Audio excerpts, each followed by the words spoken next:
Je vous propose de passer à la délibération suivante qui concerne le montant de la subvention de fonctionnement pour la MJC. Madame Lounis ayant dû s'absenter, c'est Monsieur Louard qui présente cette délibération.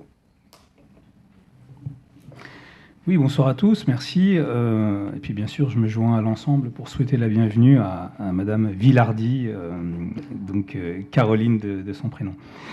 Alors, c'est donc la subvention sur le fonctionnement 2022, le montant de la subvention de fonctionnement et le versement d'acompte à la MJC, donc Maison pour tous.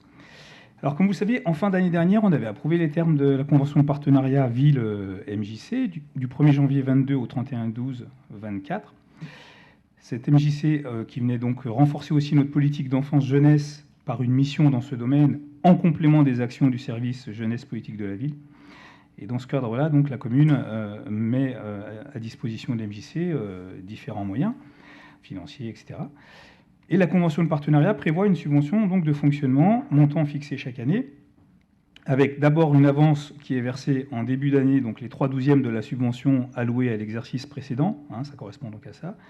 Le second versement après le vote du BP, et enfin le solde versé en octobre, avec un ajustement selon la réalité de l'activité constatée. Au vu des missions et selon le programme annuel qui est prévu par la MJC, il vous est proposé de fixer ce montant de la subvention de fonctionnement 2022 à 580 000 euros. Donc, sur ce que je viens de dire, un acompte de 127 500 qui avait déjà été versé au titre de ces fameux 3/12 sur la subvention de l'année précédente. Il est aussi proposé donc de verser ce deuxième acompte de 290 000 euros. Donc, pour info, les 6/12 de la subvention 2022 prévue au budget.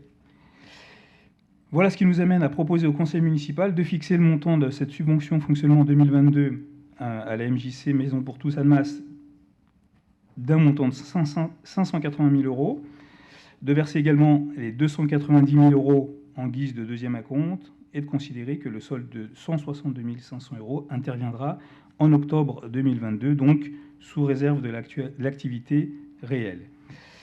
D'ailleurs, à ce titre, donc, en cas d'activité totale non réalisée, on pourra moduler cette subvention, bien sûr, par une nouvelle délibération. Merci. Est-ce qu'il y a des questions sur cette subvention? Pas de questions particulières, pas de vote contre, ni d'abstention. Merci.